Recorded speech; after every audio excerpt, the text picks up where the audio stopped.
Bugün sana ölümsüzlüğün en gerçekçi hali olan kam ağacının bazılarına göre gerçek dışı, bazılarına göre gerçeklik payı olan efsane hikayesinden söz edeceğiz.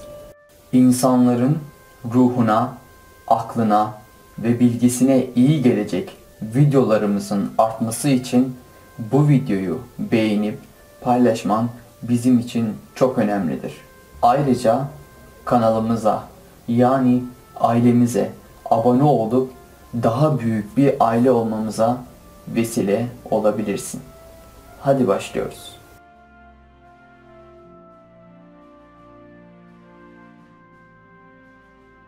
İstersen kam ağacı nedir, nerede yetişir oradan başlayalım.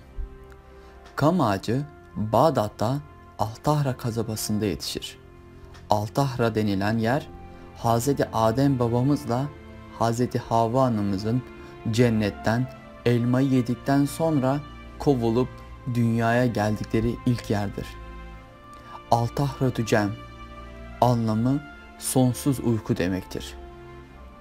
Bu insanlığın hakikatle ilişkilerinin kesildiği anlamına gelir. Hz.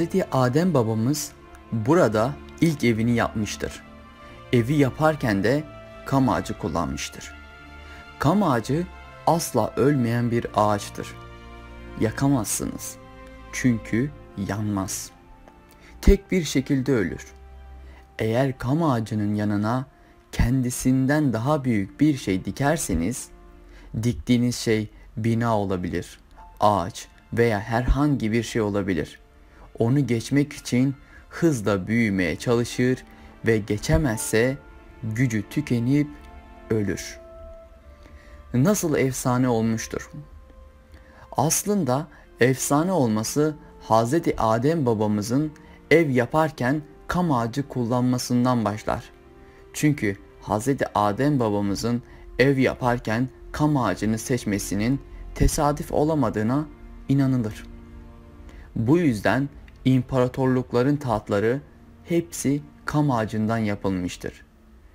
İnsanın ölümlü, kam ağacının yani imparatorluğun ölümsüz olduğunu vurgulanması içindir. Büyük İskender'in tahtı kam ağacındandır. Aslan yürekli Richard'ın kabzası kam ağacındandır.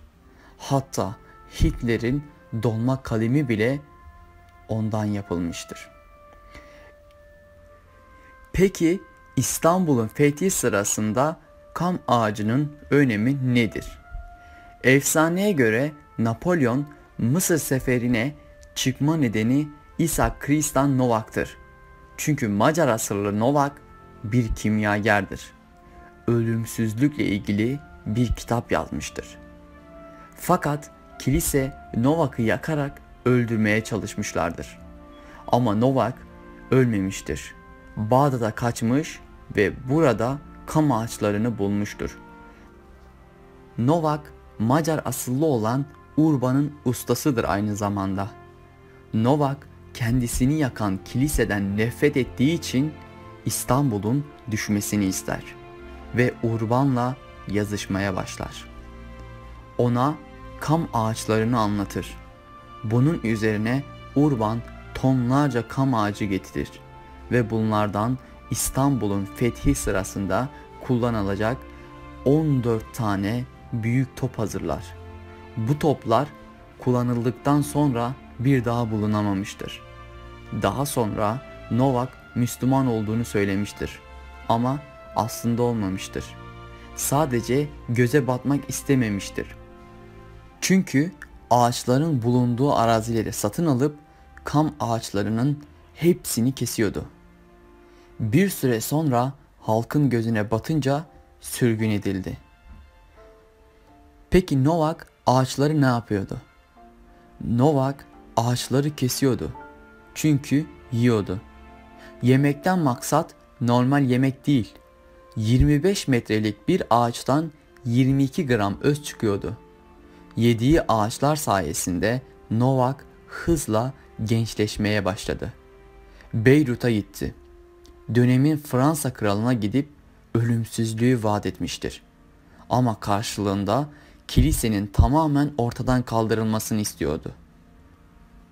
Fransa kralı bu olay üzerine Novak'ı yakalamaya karar verir ve Novak'ı yakalatmak için ajanlarını gönderir.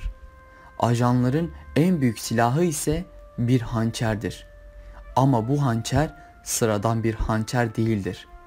Hz. İsa çarmıha gerilirken kullanılan çiviler eritilmiş ve bu hançer yapılmıştır. Novak'ı bu hançerle sırtından bıçaklarlar. Ama Novak ölmez. Sırtında o hançerle kaçar. Sırra kadem basar. Kaçarken yanında kam ağacının tohumlarından da götürdüğü biliniyor. Peki bu sırra ulaşan insanlar yaşıyor mudur? Adolf Hitler'in ölümü bilindiği üzere intihardır. Daha sonra ise cesedi yakılmıştır. Adolf Hitler'in kalemi ise kam ağacındandır. Adolf Hitler bu sırra ulaşmış ve kam ağacının yanmadığını biliyorsa o da hayatta olabilir mi? Aynı şekilde Büyük İskender ve Napolyon, hatta aslan yürekli Richard yaşıyor olabilir mi? Peki şu anda Novak yaşıyor mudur? Ölümsüzlüğü bulmuş mudur? Bana göre Kur'an-ı Kerim'de de belirtildiği üzere her canlı bir gün ölümü tadacaktır. Ama Novak şu an hayatta olabilir mi? Bu bir sır olarak kalacaktır. Peki senin bu sorulara düşüncen nedir? Gerçekten bu efsane hikaye ve saydığımız kişiler yaşıyor olabilir mi? Yorum kısmında hem bu sorulara cevap verebilir hem de video hakkında düşünceni belirtebilirsin. Bu arada bu videonun başka insanlara faydalı olabileceğini düşünüyorsan bu videoyu beğenip paylaşabilirsin. Ayrıca kanalımıza yani ailemize buradan abone olup sağda ve solda çıkan videolara geçebilirsin. Bilgi bölüşüldükçe artan hazinedir. Bu hazineyi paylaşarak çoğaltabiliriz.